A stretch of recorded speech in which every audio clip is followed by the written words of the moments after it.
well lubricated engine black. Yeah, we professionals around here. We do everything professional to the most of our ability. Oh wow, we're missing. Trying to get the Black Zenith EVO apart. We're going to do some maintenance on it. Annual maintenance. And so that means we got to break it down. So I've already drained some oil out of this thing. And I'm going to probably change some stuff this winter. One of them is the intercooler piping on it. Definitely know the throttle body needs some servicing. But we'll start by getting the valve cover off. So we're going to go ahead and disconnect all of these connections here. Pull off the valve cover. Just going to remove these guys here. When you're running a car that's at this level, you can expect to do regular maintenance on it, if not mid-season, every season. Because the level at which these components are being pushed to are at their limit or beyond their limit. So their lifespan is pretty low. For instance, I get about 15 to 20 passes out of this thing. If I'm running, 90 pounds of boost, 90 pounds plus PSI, it gets about 15 to 20 passes. And then realistically, I need to replace the rods at the minimum because they start to oval. They just start to oval. And you don't want these things to fail because they fail spectacularly when they do. And that's why we do maintenance. So I have a lot of used rods and pistons. So if you'd like some as a memento or memorabilia, let me know. Because I might be letting to let them go and might even sign them for you. My friend Nick did that. I thought that was a clever idea, but I'm not going to copy him completely. Just a little bit. And now you're watching Nick. So now that we got the coil cover out, we gotta get the wires out. And the reason I bring up maintenance and that these parts are at their absolute limit is because I know I've got lower compression on at least one of these cylinders. So it needs to be pulled apart and we need to refresh it. And that's just par for the course sometimes, but it's very expensive. I watched a video on YouTube the other night about top fuel dragsters and how they perform at the absolute limit, actually beyond their absolute limit. And then it's normal for the spark plugs to completely, like the electrodes, melt away. And then a good portion of the run going down the track is just running like a diesel off of the, the glowing spark plug and what's left of it. And obviously that's part of the reason why they have to service their engine every single pass. Well, we don't have to do that because our spark plugs are usually not burnt up like that. But, it's just part of maintenance at running at this level. So our friend James is here. Hello. He just stopped in. He's with Terra Supply. He supplies us with all our gas for our welding gas and stuff. And he was asking me about what's going on with the EVO because he saw what happened with us racing over in World Cup. So yeah, that's a big hit there for the Mustang. So starts getting through the gears, gets down to the 8th mile, caught up in its own fluid, and is along for the ride. And I'll tell you what, great driving job there. Wow. From his opponent. Just straight across in front of him, evasive maneuvers, kick the cones out of the way at that point. I don't care what happens to them. And you probably saw the damage that was sustained. You were probably curious about what was going on there. So this is all that we had, luckily, compared to what it could have been. So we'll get it fixed.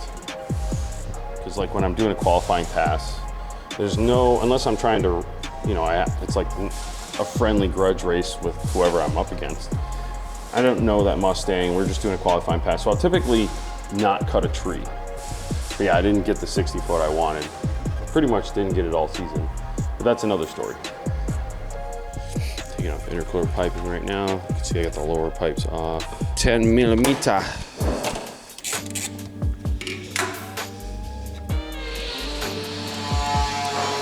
tight. Like this right here.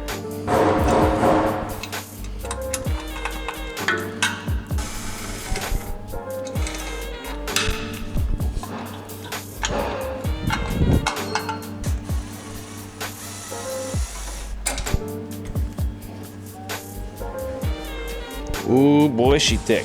Gotta get the upper radiator support out of the way. I gotta drain the water out of this thing. That will be a good idea. Coolant reservoir overflow coming on.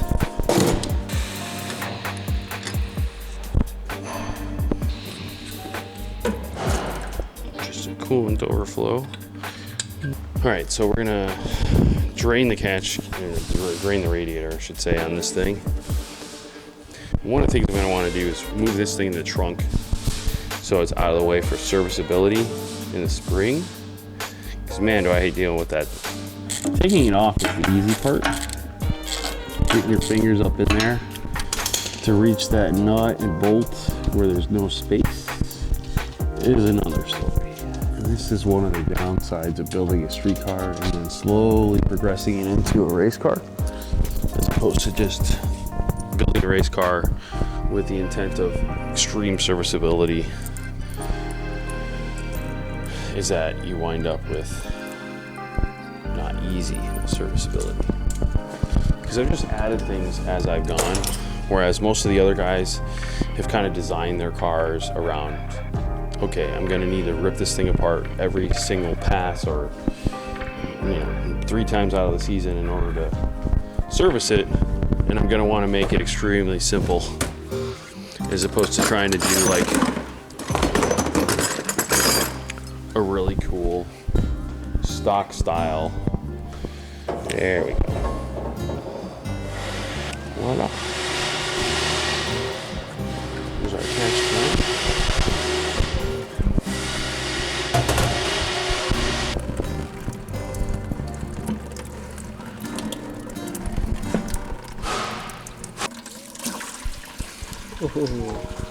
We got flow.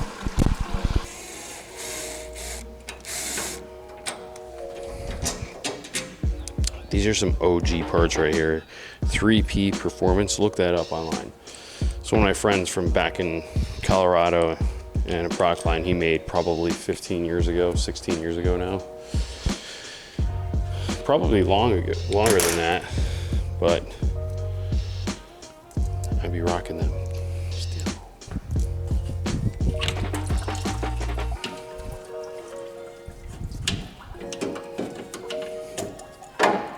Set up somewhere else so that it's also out of the way. That would be nice.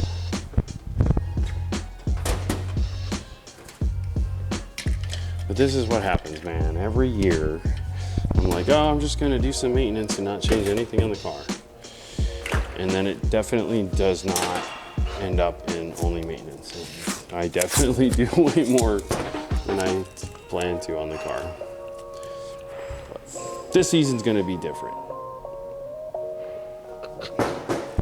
Famous last words. Famous last words, except I'm not famous. So those might not be my last words. I'm planning on changing the ignition this coming year, just to run what other guys at my level are running. All right, let's get all this shit out of the way.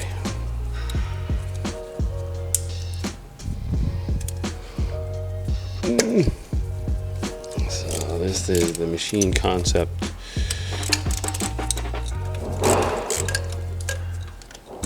Water pipe adapter. Gets rid of your thermostat. Because us race car guys don't like thermostats.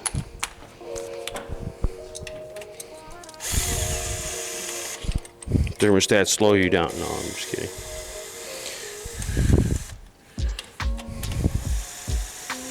Here comes the water.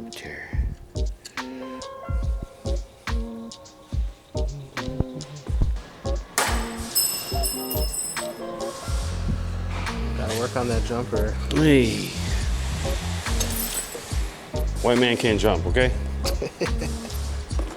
All right, so now we're gonna go ahead and take off the upper radiator support. Which will give us access to much more.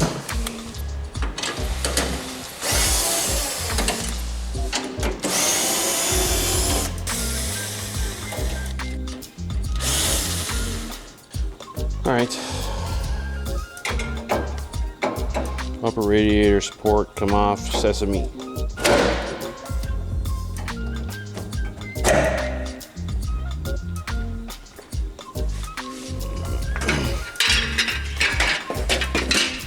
There's the turbo kit.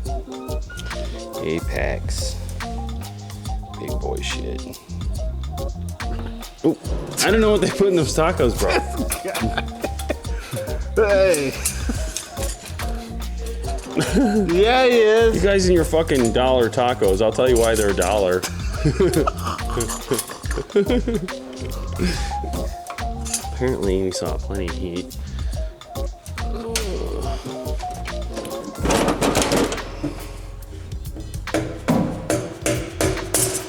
Ding.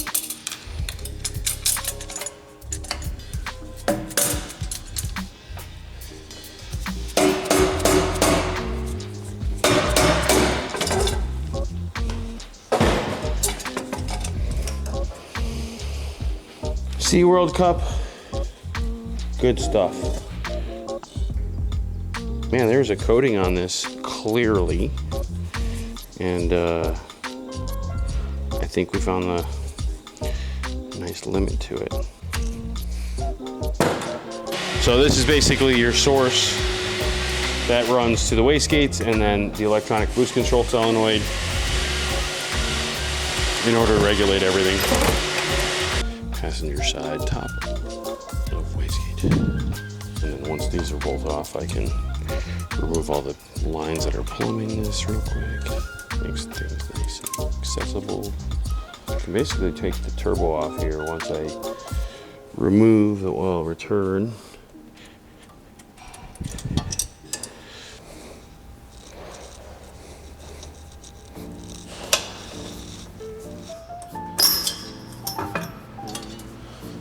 Look healthy. Yeah, definitely looks healthy. Look at these back ones now. Man, I think I think this turbo gasket has seen better days. Yeah. If you look at it from the other side, dude, it's twisted. A little bit of warpage there. I told you guys we're bringing the heat. It doesn't look like it was leaking at all, though, which is interesting. Maybe a little. Maybe a little bit. But dude, that looks a little bit old. Taking apart transmission stuff so we can get the motor out. That would consist of, we've already got all the rest of this stuff out of the way that's here. We got to get the shift bracket off and all that. We can pull the shift cable mounts. We'll go ahead and disconnect the back pressure sensor that we have here.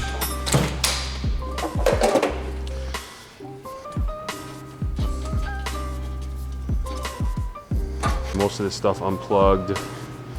We got to remove axles and subframe and rear and the drive shaft, starter, all that fun shit. So this is the starter.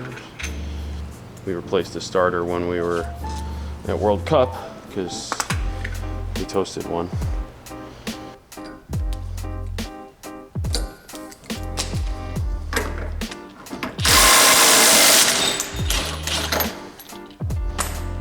Axle brakes and steering. Kind of have to be a little crazy to want to spend money on something that's not guaranteed to work well.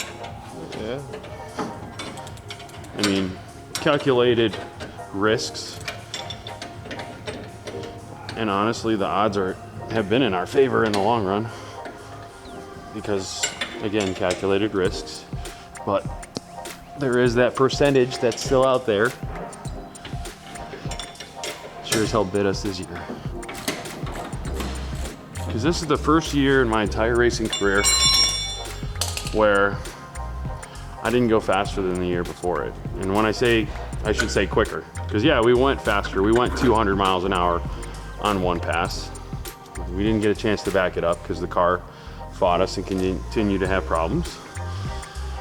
But we did not run faster than a 770. The closest we came was, I think, like a 780 something, 83 in the beginning of the season at the stick event that we were racing. And you know, that's just part of the process, man, I guess. Like the ratio, I guess. We do everything in our power to, you know, invest our money. And I will also note that not only did we not go quicker and we only went faster once, but we spent more money this year than we have any other year ever. So it makes it really hard to swallow because you try and invest your money in the right places, you know, calculated risks and educated decisions. And you use all your resources and you make all your sacrifices that you can handle, because naturally you start with, you know, sacrifices, but then it ends up with sacrifices, you know. Or maybe just one more day, you know. Babe, will you just take care of watching the kids after school one more day so I can work on this thing and maybe we can figure it out one more day for months at a time. So it gets really tough sometimes. And then, you know, you got your team that's going to the track all the time. That's a totally different entity that's making sacrifices on the weekends.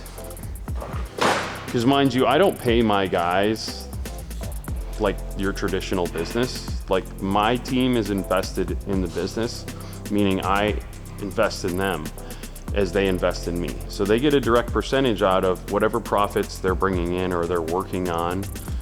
So if they're making, say, $1,000 towards profits for the business, then they're getting $300 of that. That's 30% of the profits. And that's just an example of how things are done around here. So when it comes to going to the track, that's a voluntary investment on their behalf because they're not getting paid for it. We're all a team and we're investing ourselves in this project. So if they're able to be there and they want to be there, they're there. And if they're not, then that's okay. That's not a dock on them or counting against them. It's just they're not available, or they just so happen to not want it to volunteer that time that day, which is fine. I'll have other people that I might be able to get to help during that time. But, you know, the team wants to be there when they're there, and that's what makes it a team effort. You know, and that's what makes it a team inside of this building, is because we're all invested in what's going on here and what's going on there with this, or if we're staying late together as a team to work on this. So when things don't go good, it's hard on the team.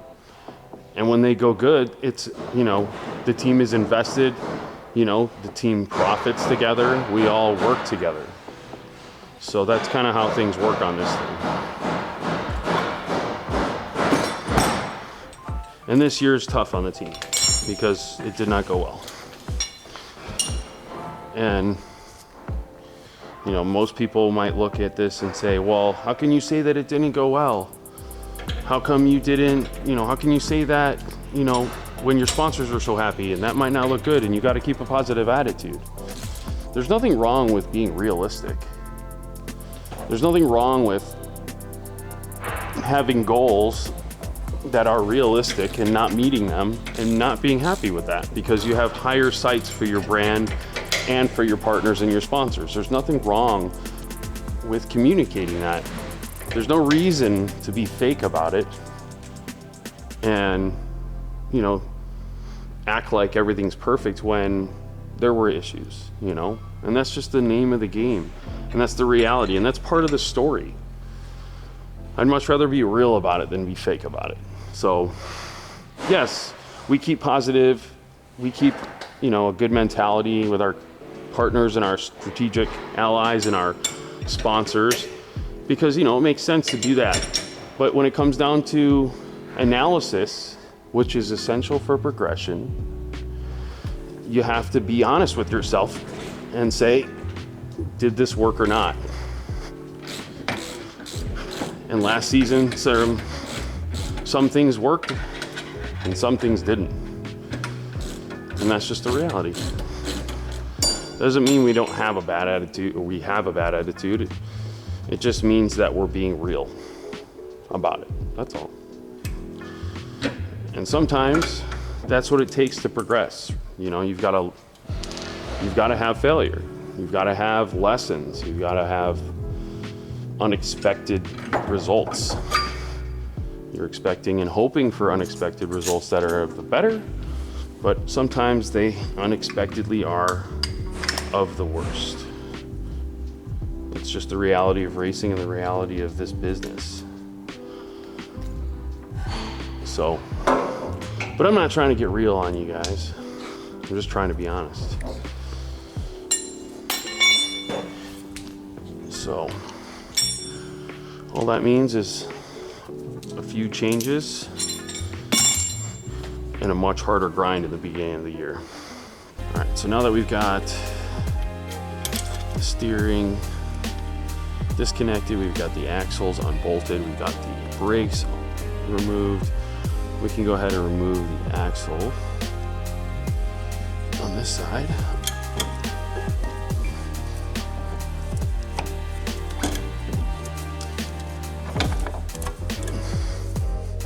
Come on. No. It was actually a lot cleaner than I thought. I feel like watching that shaft go in there. Whoa. Whoa, let's not do that. Let's not put that in there. Sorry, kids, not made for kids.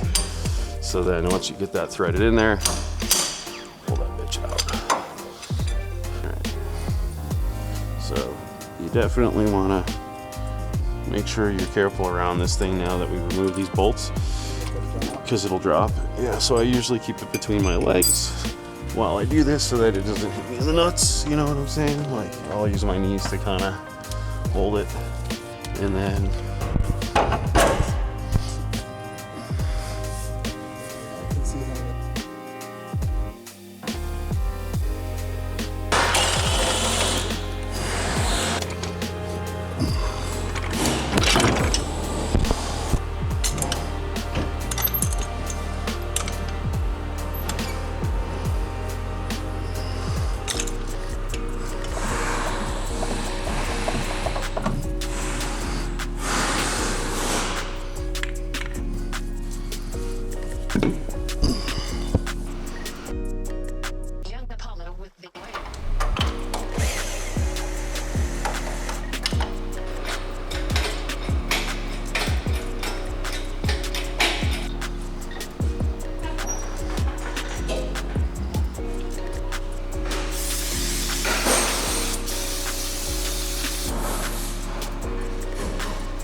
get into race cars, they said.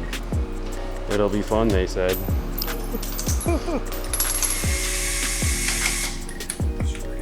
It studs out of here so that we can pull the head off, and where we get these last two, we have to loosen these bolts just a little bit.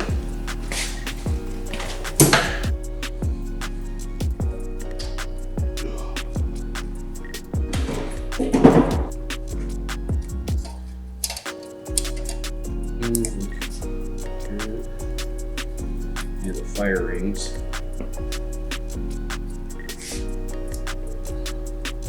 This is part of the bullet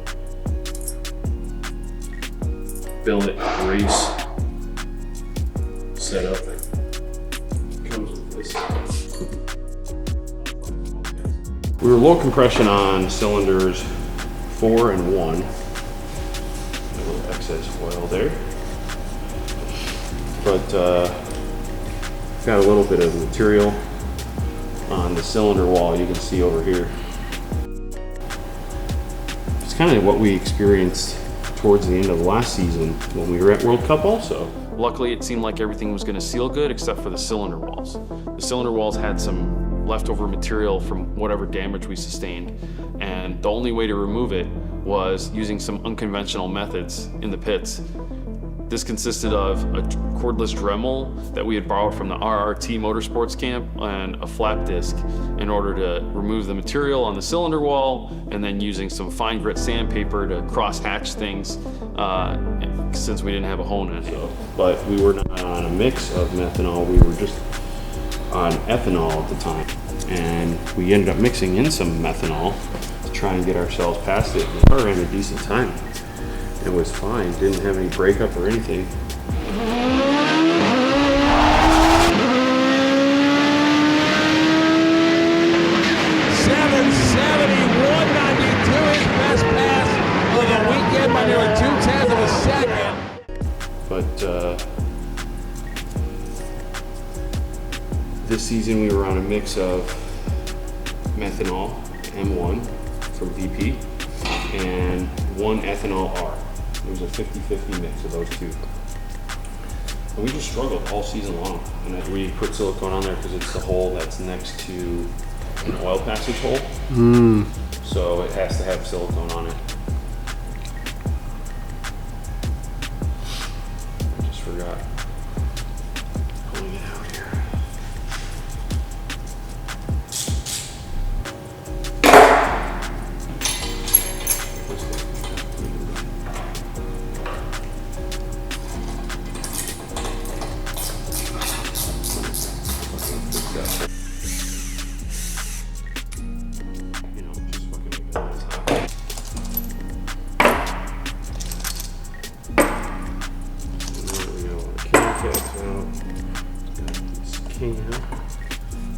So we're running an S3 cam from GSC Power.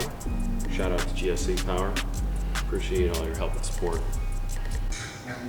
So just removing this other cam, this intake cam from GSC on the Black Zenith EVO. I cannot stress how much these guys helped us this season, took care of us. Shout out to GSC Power. Thank you guys for everything. We really appreciate your support this season. If you guys are looking for cams or valvetrain, check out GSC Power. They've got a whole portfolio of options for your application. So these are the roller rockers, and they basically wedge between the valve spring, the cam, and the lifter. And you'll notice that the bottom side of this lifter is shaved. The reason it's shaved is because the valve stem tip height is incorrect on this head. Because again, the service provider did not properly trim the valve stems. And when that happens, the valve gets hung open, stuck open. You can't close it after going through a two-step or launch control for a period of time, like a couple of seconds, because this valve expands to the point where it's too long and it cannot close. The only way to offset that is to remove the lifter and shave it down on the bottom in order to make enough clearance for that valve to be able to close when it's expanded like that. And that's what we ended up doing when we were at World Cup. We did this in the pits. So all of our lifters, despite being brand new at the beginning of the season, because we supposedly weren't going to have to deal with this, they're all shaved now. So if I want to have proper geometry, luckily we're going to go to a solid lifter this winter, so all these ones that are shaved on the exhaust side are not really that big of a deal, because we're going to replace them for a different design entirely anyway. But it is unfortunate that we had to do that.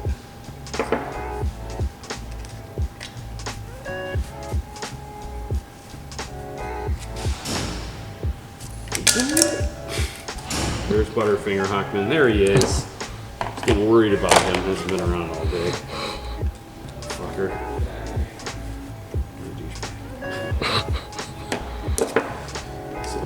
So this is how we disassemble the head. Now all that would be left is to compress the spring and remove the valve and keepers, but I'm not going to do that this time. So we'll go ahead and get the other side off.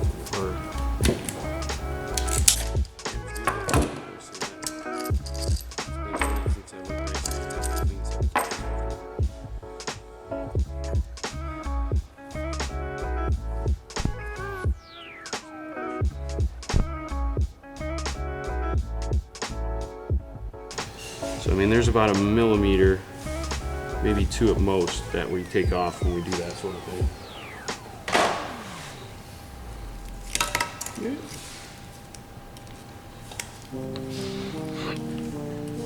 So we didn't do the intakes, just did the exhaust. Oh, we did the intake and exhaust on 2 and 3. Shout out to EVO spec. We got a bunch of stuff in EVO spec. We got the reverse cam sensor housing. We've got pretty much all the titanium hardware that you see, like these nuts and studs, and the bolts that are on here, titanium bolt that's here. It's all EVO spec performance. The rear dip on the car is a 3000 GT rear differential, and it has an EVO spec billet cover on it. So we love the EVO spec. Shout out Daniel.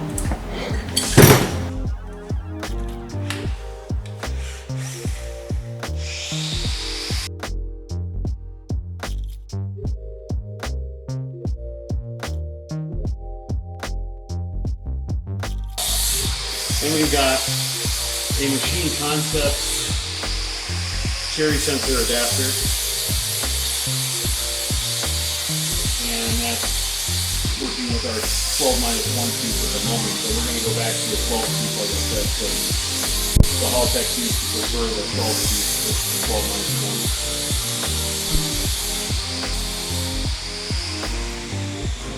12-1. Drift key is completely broken.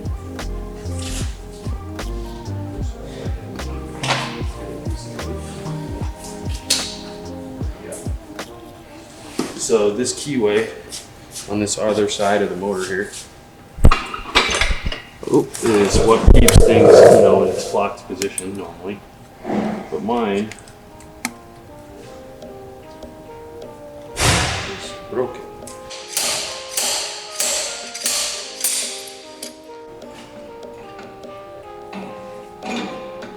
Well lubricated engine block.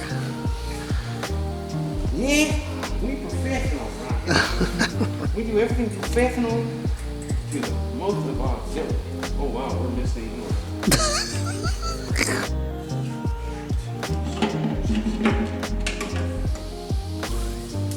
Yep. So those are the roller bearings that I was telling you about.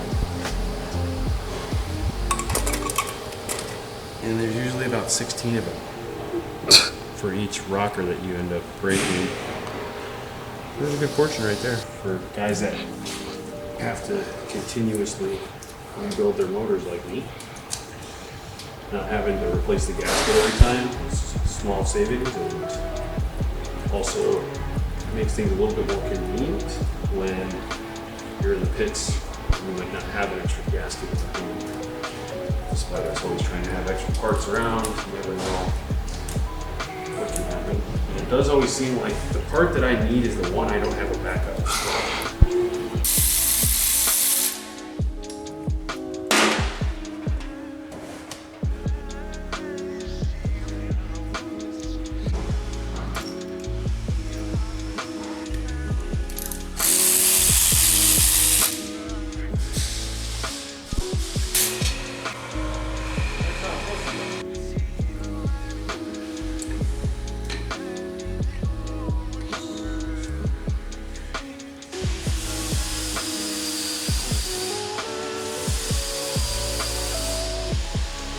They're out there racing with us, see us swapping engines, or they'll walk by and they're like, "That's your block."